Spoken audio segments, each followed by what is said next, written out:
Welcome to The Gavel, your weekly Denver City Council wrap-up. Here's what happened this week. On July 8th, the Budget and Policy Committee heard a proposal from the administration for a 0.5% sales tax increase to help the city address affordable housing. The proposed increase would come to 5 cents on a $10 purchase. The increase will have to be approved by City Council as a ballot measure, then voters would be able to decide on November 5th.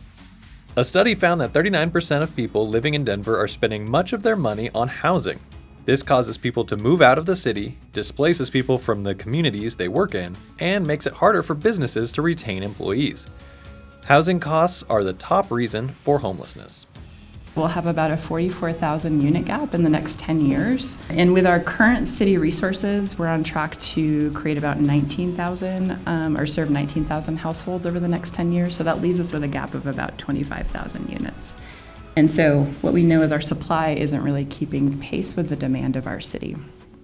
The money expected to be raised by the proposed tax increase would go to help families across all income levels.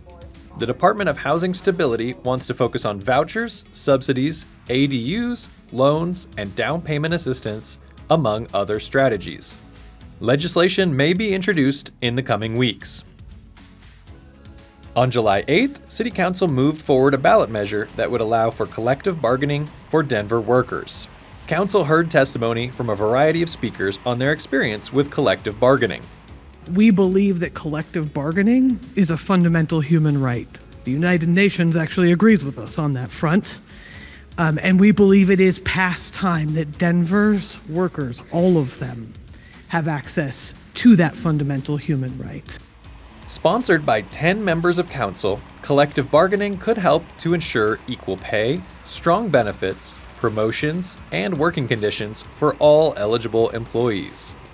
There were several amendments to the bill, with clarifications and modifications to some rules. Because of those changes, the council didn't have a final vote on the bill, but it will be up for final consideration on July 15th. If approved, it will appear on the ballot on November 5th. On July 10th, the Safety Committee sent to the full council a series of contracts to support the migrant crisis in Denver. The contracts would support the Denver Asylum Seekers Program, which helps newcomers settle into communities and find jobs, homes, and support.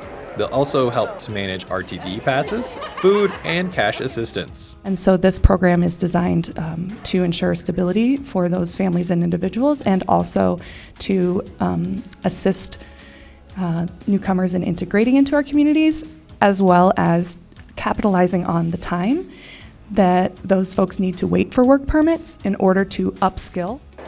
Haven of Hope is seeking $5.7 million for administrative support of the program, coordinating with other partners for enrollment and helping with services.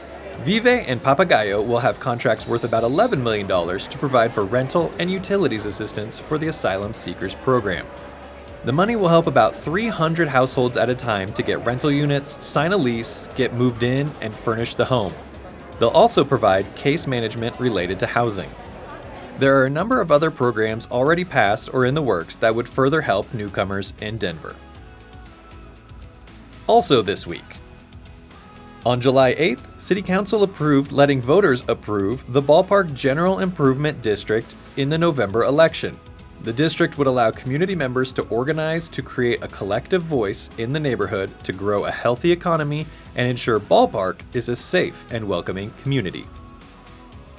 You can find links to City Council meetings, schedules, agendas, events, and news at denvergov.org/citycouncil. Denver City Council meets every Monday at 3:30 at the City and County Building. Or tune in live on Denver 8 or Zoom. Be sure to follow us on Twitter, Facebook, and YouTube for Denver news, events, and information.